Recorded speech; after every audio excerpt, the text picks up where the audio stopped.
Ducks and Drakes, c'est une pièce que j'ai réalisée en 2010 pour la ville de Lorient, dans un lieu au départ qui s'appelle le réservoir, qui est un réservoir qui fait 25 mètres de côté.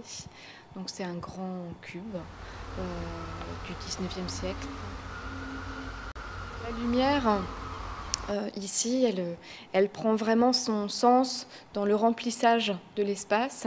Donc ce n'est pas une pièce qui fonctionne uniquement sur le sol, mais qui fonctionne également dans la globalité du volume. Là, la lumière agit comme matériau qui a un potentiel de remplissage de l'espace. Ça, c'est vraiment important pour la façon dont j'aborde ce sujet. Moi, j'ai aussi un rapport à l'échelle qui intervient dans mon travail.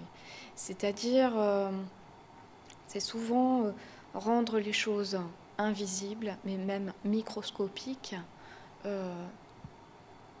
énormes, pour que tout ce qui est sous-jacent, tout ce qui est souterrain, arrive sur le devant de la scène.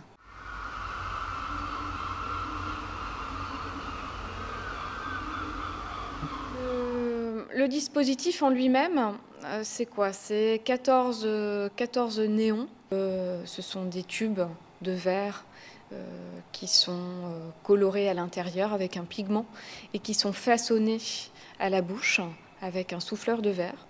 On y injecte ensuite un gaz et on y joint des électrodes.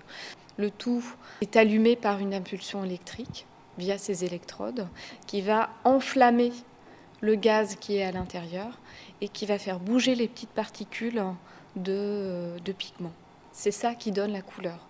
Tout ça, c'est branché à des transformateurs qui ensuite sont branchés à des boîtes de puissance, elles-mêmes étant branchées à un programmateur électronique. Le néon, en fait, c'est quelque chose de très fragile, mais à la fois très solide, qui tient aux intempéries, qui tient des décennies entières. Il y a une résistance, il y a vraiment quelque chose qui est très solide, et à la fois il y a la fragilité du verre qui me plaît bien.